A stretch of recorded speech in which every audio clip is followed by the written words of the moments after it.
So Bruce, the next topic I wanted to pick up with you is employment status. Yeah. Really hot topic at the moment, obviously. Lots of cases, particularly in the platform or gig economy, the Taylor Review, something that is really in the public eye. Turning to the cases, most of these have focused on people who've been treated as self-employed, who have been able to successfully claim worker status. You think of Uber, Pimlico, Plumbers, those types of cases. A lot of them. Do you think we've peaked now? Have we had our fill of those cases? I think it's too early to say. So Pimlico Plumbers was heard in the Supreme Court in February. Yep. Haven't had an answer yet on that. Everybody's waiting with bated breath to see what the Supreme Court will say. The word on the street is that Pimlico Plumbers had an entirely welcome reception from the Supreme Court. But we will see. And depending on where that goes, it could set the whole thing running all again.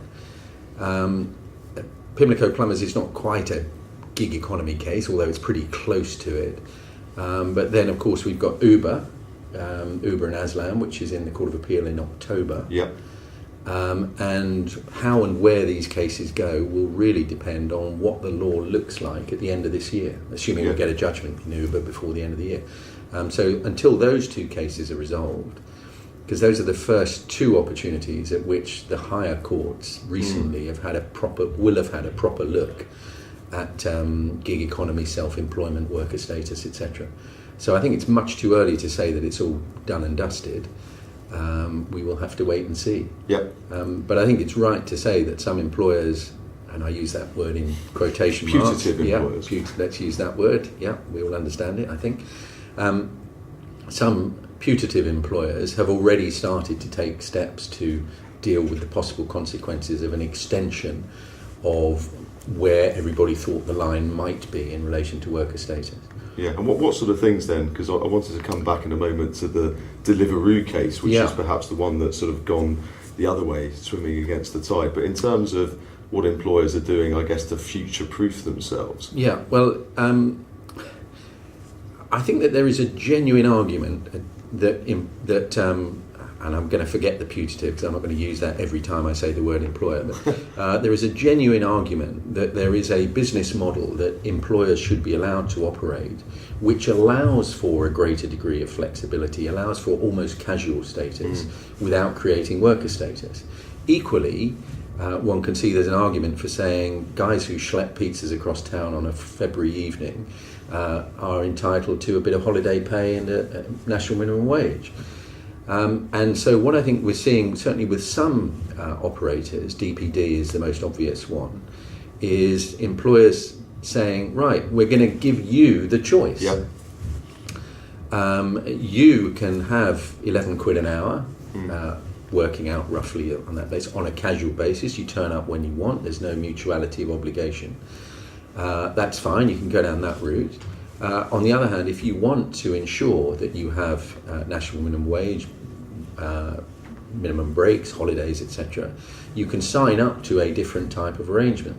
And we've not really seen that being tested. And certainly some would say that if you look at the Uber case, there are lots of drivers in Uber who quite liked the fact that they could turn up as and when they want and didn't have any particular obligation to Uber. Equally, there are some who want a different model, and I think what we will end up with is employers offering those two models, and there are benefits and disbenefits on both sides. Yeah. And I mean, fast forwarding, we'll come back to Deliveroo because I do want to cover that. Yeah. Obviously, we've had the Taylor Review. There's now government consultation on employment status and various related issues.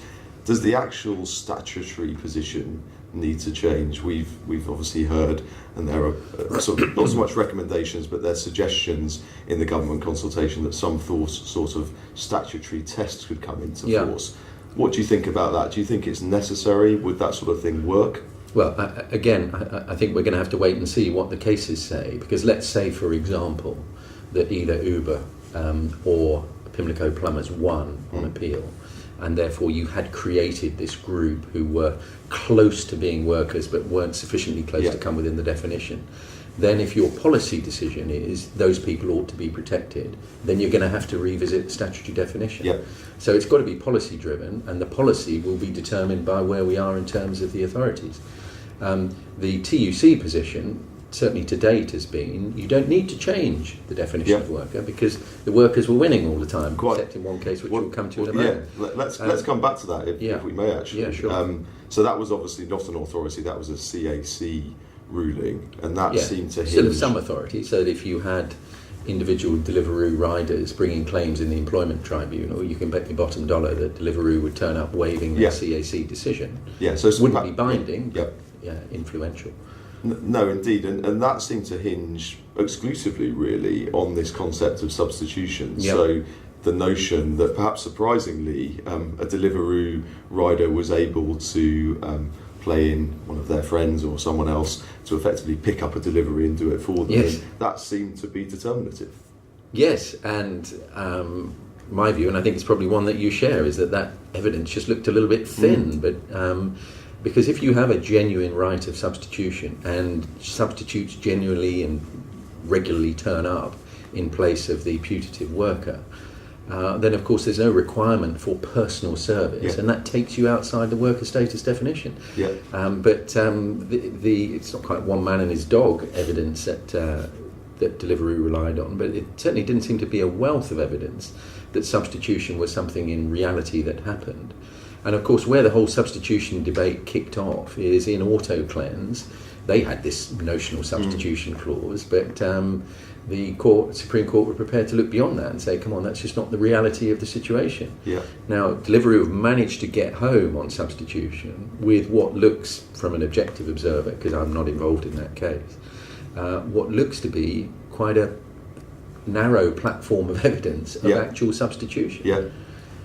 But I guess what we're saying, not putting too many words in your mouth, is that could be a get out of jail free card, but you'd always have to, of course, satisfy the court that it was genuine, it was something that was actually happening in practice. Yeah, so if you start with auto cleanse, also look at Patrick Elias's judgment in a case called Calwack, where he talked about an army of lawyers, people like you, Ed, I think, producing clauses that take people out of worker status. A genuine substitution clause ought to be enough if it is a genuine clause. But as I say, I still raise an eyebrow at the idea of the guy on Deliveroo picking up the pizza and then thinking, actually, I don't want to do this. Hello, mate. Will you do it for me? Here's £3. Yeah, I'm gonna get £1 for subcontracting this job for you. You're going to get £3. Yeah. By the way, if you signed up to Deliveroo, you would get £4. Not a problem. I'll still do it. It's a bit odd. It is a bit odd, but it was enough. And of course, we know that they are appealing to the High Court. And you may have seen in the press this week that they're crowdfunding their legal costs for that, or attempting to crowdfund it. So we shall see where that one takes us. Yeah, I mean, that's an interesting concept, isn't it? Crowdfunding. I mean, just moving away from, I guess, employment status, which is a red-hot topic, white-hot topic perhaps. What else do you think in the world of tribunals? I mean, one point that we're all aware of is that fees were obviously removed last July, so we have seen an uptick. Do you think that trend upwards in the number of cases will continue? And what sorts of subject matters do you think are going to be a focus area for litigation over the next couple of years? Okay, so in terms of have we peaked from the massive trough that we all fell into when the fees regime came in? I think it will peak at some point because we will get back to somewhere like we were before fees were introduced. And certainly there's an anticipation in the Employment Tribunal Service that there's going to be more work because they're desperately trying to recruit, I think, 104 new full-time employment judges, whereas in the last couple of years they've not even been able to give the part-time judges their 30 days that they had all signed up to. So there's a massive change in the workload is being anticipated and is starting to come through, but I think it's too early to say that we've reached a peak. And also, again, another indication of work picking up, the EAT are, as we speak, recruiting for a new full-time circuit judge to sit alongside her Honour Judge Edie as the permanent circuit judges in the EAT. So they're obviously thinking there's going to be an uptick in work as well, which of course there would be. The more tribunals you have, the more appeals you have. So again, a bit like worker status, we'll have to wait and see where we come out. Well, one related point, actually, we've had a number of cases that have gone to judicial mediation in the last year or so, and a number of those have resolved successfully.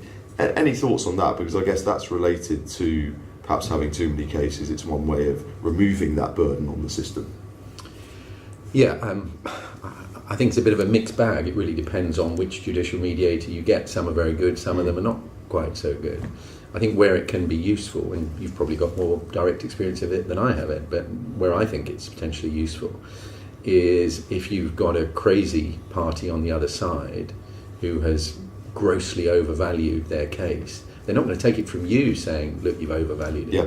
But at a judicial mediation, if they're educated by the mediator that they've pitched it way too high, that's the sort of case that I think can benefit. Yeah. If the parties are close together, then you'd have thought they can bridge that narrow gap without the assistance of the judicial mediator. But where the gap is huge and one party's being unrealistic on either side, whether the employer's being unrealistically low on quantum and or where the claimant is being unrealistically high, those are cases where an objective mediator can educate the crazy party and bring them closer to the one who's already seeing sense. I completely agree. And actually, just going back to the question I asked about hot topics that are likely to play out in the courts and tribunals, picking up Ozapov and whistleblowing, certainly with our financial services clients, we are seeing more and more whistleblowing issues being raised.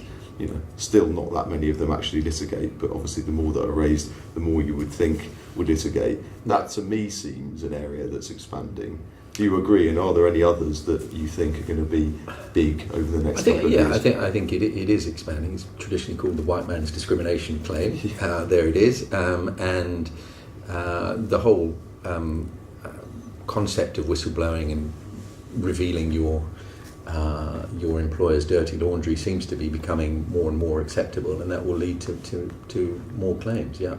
The other area I think that we've not nearly seen the peak of is where is all the Me Too movement going to end up? Is that going to produce a significant amount of claims? And I think that will really depend on how good employers are at dealing with Me Too type complaints when they arise in the workforce, in the workplace. Because I think what Me Too will have done is given, and it's predominantly women, will have given women confidence to make complaints more than they would have done. And if employers don't deal with those complaints well, then they'll end up in tribunals. So that's another growth area. I also think with the other area that is going to continue to grow is equal pay. So we've now got gender pay gap information that's out there that wasn't there before, and that's bound to lead to litigation. There are still big cases working their way slowly through the tribunals, Asda, Sainsbury's, still on the go. So there's plenty more work out there, and that's even without, of course, the impact of the removal of fees. So you put all those things together, you can see why they want 104 new judges. Yeah, indeed, and you're going to be a busy man. So let's wrap it up. Thank you very much for coming in to see me. Thank you. Fascinating stuff, and we look forward to seeing you again very soon. Good. Pleasure. Cheers.